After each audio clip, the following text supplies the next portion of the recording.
يا مساء الخير على أحلى متابعين، يا رب تكونوا بخير. جوزي شافني أنا وضرتي مظبطين الدنيا وبنشتغل مع بعض، ما كانش مصدق نفسه.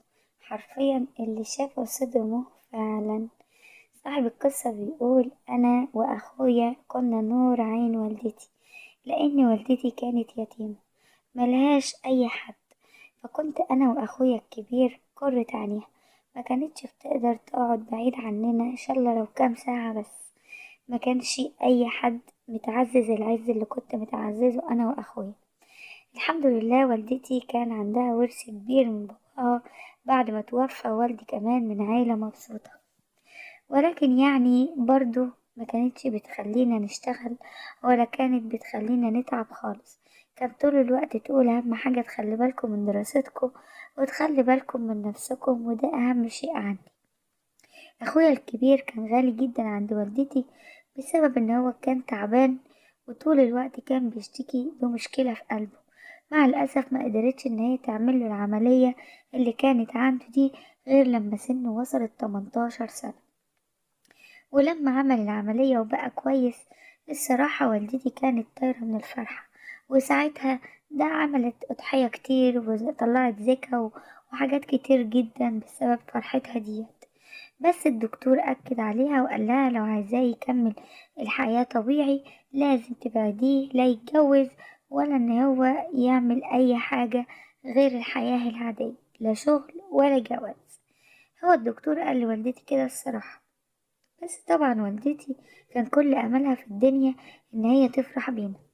وبعد ما خلصنا الدراسة غصبت على أخويا إنه يروح يتقدم، يعني اختارت له عروسة زي القمر بنت ناس كويسين جدا، واتقدمت لها طبعا. ولأننا احنا من عيلة كبيرة وميسورين الحال، وغير كمان إننا أخويا زي القمر، يعني مفيش عنده غير المشكلة اللي هي قلتلكم عليها ديت، ظروف تعبه. غير كده مفيهوش أي حاجة أبدا تعيبه. وفعلا الناس دولت يعني تقدمنا لهم وافقوا وكانوا مبسوطين جدا بينا وطايرين طير كمان. وفعلا بعدها على طول اخويا اتجوز. والدتي كانت موضبة الشقة وكل حاجة. فترة الخطوبة كانت قصيرة جدا، وبعدها طبعا حياتهم استقرت لفترة حوالي سنة كده. وبعد سنة مراته بقت حامل، نزلت جري وبلغت الخبر لوالدتي. ووالدتي طارت من الفرحة لأن هي كانت قلقانة جدا ونفسها تشوف أي خلفة لابنها الكبير بأي شكل. كان نفسها في أحفاد. ولما عرفت الخبر بقت هتتجنن من الفرحة، وقالت لها من هنا ورايح اوعي تفكري انك تشيلي شلة ورقة من على الأرض. ارتاحي وتغذي وخلي بالك من نفسك لأنك شايلة ابن الغالي في بطنك. وفعلا يعني بعد ما عدى كذا شهر، حوالي 6 شهور، أخويا تعب فجأة. ولما تعب فجأة رحنا للدكتور قال إن هو تعبان جدا وحالته متأخرة بسبب إن يعني هو عمل مجهود كبير جدا وقوي، ويعني ياريت تهتموا بالأدوية وتخلي بالكم منه. وفعلا أخدته أنا ووالدتي وروحنا البيت وردينا يعني الأدوية وبقينا متابعينه. ومراته طبعا لما سألت ما قلنا لهاش على أي حاجة غير إن هو مجهد شوية وعنده يعني شوية تعب، لكن ما ادناهاش التفاصيل خالص لأن هي ما كانتش تعرف أي حاجة عن الموضوع. وبعدها بشوية أخويا توفى، وبقت مراته خلاص على وش ولادة، وهو يا عيني اتوفى وما شافش أولاده. مع العلم إن مراته كانت حامل في توأم، ولد وبنت. معرفناش غير في الشهر التالت هما ولد ولا بنت، يعني لقيناهم ولد وبنت مش ولدين أو بنتين. مع العلم إن هي كانت ضعيفة جدا، ولكن مع التغذية والأدوية والرعاية بقت كويسة، وكمان الأولاد بقوا في حالة كويسة. وطبعا حزنت على جوزها حزن شديد، ولكن والدتي كانت طول الوقت مخلية بالها منها، وكانت بتقول أنا راضية الحمد لله، كفاية إن أنا هشوف أحفاد ابني. ويعني أنا كنت عارفة إن في أي وقت ممكن إن أنا أتحرم منه. والصراحة اتفاجئت في يوم ومرات أخويا بتسأل والدتي وبتقول لها هو يا ماما جوزي كان تعبان بحاجة قبل الجواز؟ طبعا انا افتكرت ان ماما مش هتقولها الحقيقة، وبقيت مركز جدا وعايز اسمع الحوار. قالت لها: يا بنتي الصراحة سامحيني، انا غشيتك، لان انا غصب عني ما حكيتلكيش على ظروفي الصحية بسبب اني كنت خايفة انك ترفضي، وان هو كان عنده مشكلة وعملنا له عملية والدكتور كان منعه عن اي مجهود او حتى الجواز. بس انا زي اي ام كان نفسي افرح بابني واشوفه عريس واشوف اولاده ومتعشمة، والامل كان في ربنا سبحانه وتعالى. المهم ان انا توقعت من هنا ان مرات اخويا تصور وتزعق وتزعل يعني، وتقول ان انتوا غشتوني حاجات كتير كده المفروض ان اي واحدة مكانها كانت هتعملها. الصراحة صدمتني بأدبها وذوقها وأخلاقها، وقالت لي، ردت على حماتي يعني ماما يعني، وقالت لها: أنا مش زعلانة يا ماما، بالعكس، ابنك كان أحسن زوج في الدنيا، والسنة اللي أنا عشتها معاه كانت من أجمل سنين عمري، الله يرحمه. أنا مش زعلانة، وربنا يعوضنا خير. والدتي انبسطت بيها جدا، وقالت لها: طول ما أنا عايشة انتي وولادك في عينيا من جوه. وجت الصراحة واتكلمت معايا والدتي وقالت لي: أديك سمعت هي قالت لي إيه؟ إنسانة في منتهى الذوق والأخلاق. وفعلا يعني أنا كان عندي حق لما اخترتها لأخوك. قال لي: فعلا يا ماما. رديت عليها قلت لها: فعلا يا ماما، عندك حق، هي فعلا يعني عدت كل التوقعات. وبعد كده أنا كنت يعني في الوقت ده كبرت، وكنت كل ما اتقدم لعروسة ما توافقش، وده كان بسبب ان انا كنت عديت حوالي 30 سنة، وكل اللي كنت بتقدم لهم يعني اسمني مش وسيم. انا مش وسيم زي اخويا. اخويا كان وسيم جدا وشكله جميل، بس انا بقى يعني لا وسيم ولا شكل جميل. انا شاب كويس الحمد لله وراضي، بس كل بنوتة بقى بتبقى نفسها في الشاب الوسيم. عشان كده كنت معظم العرايس اللي انا بتقدم لهم يعني ما كنتش بعجبهم شكليا. بس جيت بعد كده فترة بقى واتخنقت وحسيت ان انا مش عايز اتقدم لحد تاني، بس والدتي فضلت برضو تلح عليا. وبعدها كان ليا صديق في الشغل، فكلمته عن الموضوع، فقال لي: اخت مراتي سنها مناسب، ايه رأيك لو تيجي تشوفها؟ بنت ناس كويسين جدا. الصراحة وانا رايح ومتوقع كالعادة لما هتقدم وتشوفني اكيد هترفض. وفعلا اتقدمت، وبعدها بكام يوم رد عليا وقال لي: مفيش نصيب. الصراحة ما اتصدمتش لان كنت متوقع الرد ده، وخلاص كبرت دماغي. ولما جات والدتي قعدت تقولي: يعني انت دلوقتي هتعيش حياتك كده؟ الصراحة كان صعبان عليا نفسي جدا، ولكن ما كنتش ببين لوالدتي. قالت لي: ايه رأيك يا ابني تتجوز مرات اخوك وتخلي بالك من اولادها، وهي بنت حلال وكويسة وزي القمر وصغيرة في السن لسه.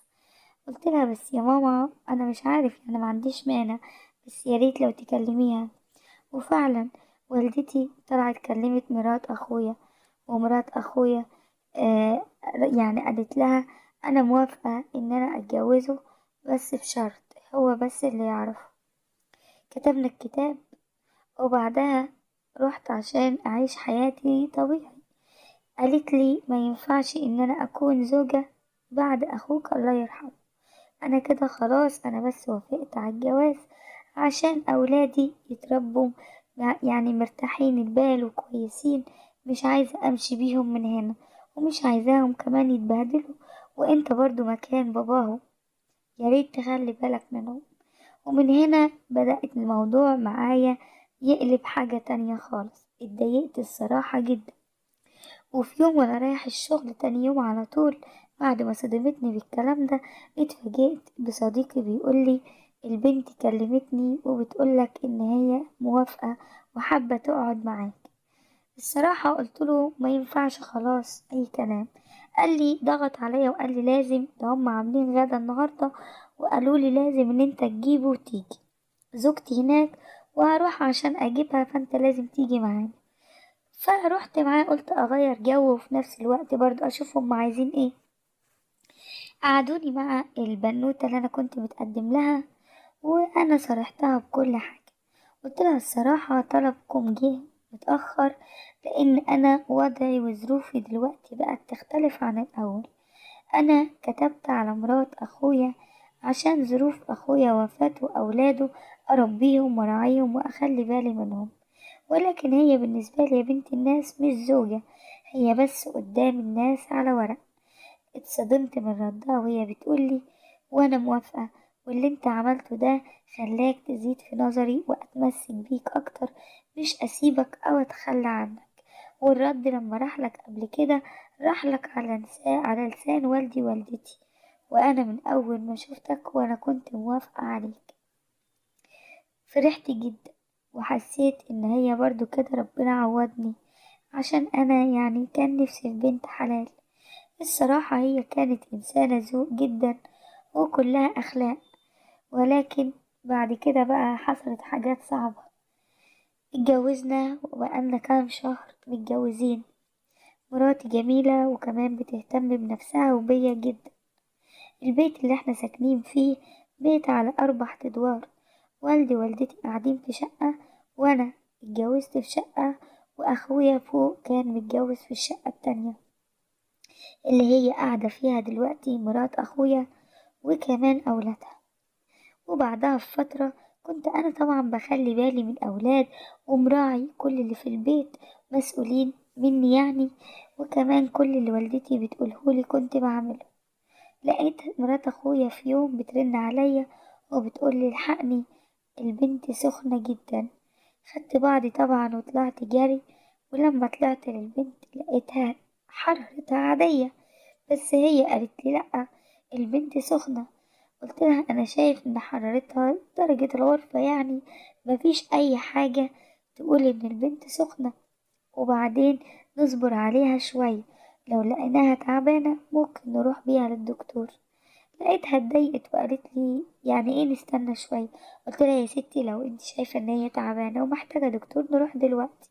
قالت لي طيب، هو انت مش ناوي بقى تبقى تيجي وتشوفني كده وتقعد معايا، وانا برضو مش مراتك وليا فيك يعني حقوق، انا عايزة حقي زي مراتك. اتصدمت من جرأتها وقلت لها ايه اللي انتي بتقوليه ده؟ مش انتي اللي قلتي يا بنتي، قفلتي الباب وقلتي ان انا مجرد بس هكون اب لاولادك وانك انتي مش عايزاني كزوج؟ قالت لي ده كان وقتها بس، وكنت لسه الموضوع جديد عليا وما اتعودتش عليه.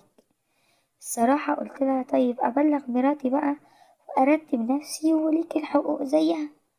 المهم سبتها ومشيت، وبعدها رحت اتكلمت مع مراتي، ومراتي طبعا زيها زي اي ست رفضت الموضوع وقالت لي انا ما اتفقتش معاك على كده، انا جاية هنا على اساس ان هي مرات اخوك وبس، وانت مسؤول عن ولاد اخوك، ولدرجة ان انا قلت لك ان كان على الولاد ورعايتهم انا شخصيا هراعيهم معاك، انما تجرح مشاعري لا، انا رافضة الموضوع، ولو صممت عليه انا هاخد بعضي وامشي، وكمان في الوقت ده ممكن تطلقني لو انت عايز. في الوقت ده كانت مراتي حامل، والصراحة انا مكدبش عليكم اتعلقت بيها جدا. وطبعا بقيت بقى الوقت للتاني اخد بعض كده واقولها انا نازل اسهر مع اصحابي، وكنت اروح لمرات اخويا اللي هي بقت زوجتي بعد وفاته. الصراحة كنا بنقعد وبنتكلم زي ما احنا عايزين، بس في يوم مراتي ركزت معايا وشافتني وانا نازل عندها، وبناء على كده حصلت مشاكل كتير، وراحت عند اهلها وطلبت مني ان هي تسيبني، ولكن الناس قدروا يوفقونا، وانا كمان قدرت ارضيها واقنعها اني ما اقدرش اسيبها عشان خاطر ولاد اخويا، وان ده حق يعني المفروض ان انا اديهولها. وبعد ما ناس كتير اتدخلت عشان نقنعها، وفي يوم عرفت ان انا عملت يعني حادث صغير على الطريق، لقيتها جاية جري من عند والدتها هي وكل الناس اللي تعرفني ويطمنوا عليا، وبقت ملهوفة جدا، وانا بقيت مبسوط ان هي رجعت وبدأت تتقبل الموضوع، وبقى الموضوع يعني واخد شكل رسمي شوية، يعني بيعملوا شغل البيت مع بعض، بيظبطوا الدنيا وبخلي بالهم من أولاد. ولكن بعد كده رجعت برضو وقفت لي بعد ما خلفت الولد منها، يعني كانت حامل وبعد ما خلفت الولد رجعت تعمل لي مشاكل تاني وتقول لي يا انا يا هي. الصراحة انا حاسس بالذنب من ناحية يعني زوجتي التانية، وفي نفس الوقت مش عارف يعني اعمل ايه مع زوجتي اللي هي معايا. يا ريت لو حد عنده حل يقول لي انا اعمل ايه في المشوار ده.